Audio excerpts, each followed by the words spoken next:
All right, so I'm going to force myself a trade here off the fair value gap off a bullish order block.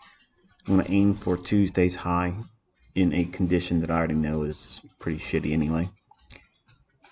So in normal conditions, I shouldn't be stopped out here. And this is going to hopefully put an exclamation point on the Twitter space I did last night where we talk about the unlikelihood of high probability. So I like what it's doing here. I want to see it trade above 40.26. I'm annotating Tuesday's high, which if I'm correct, if this were a bullish scenario that's going to lead to a higher run, I want to have a best case scenario, which is taking out Tuesday's high. But I'm going to be taking a partial off and moving my stop to break even once I can get off at 40.28 3/4, where it says buy side. That's the next near term draw. Sell side was taken out with a drop down below 40.20 down into the 40.15 3/4 level.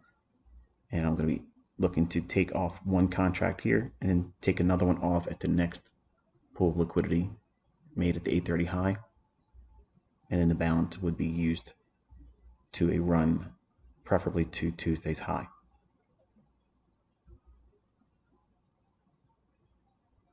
Really, really unfavorable trade conditions, but I'm forcing myself to engage that way. You can see there's a difference between trading in high probability and this shit.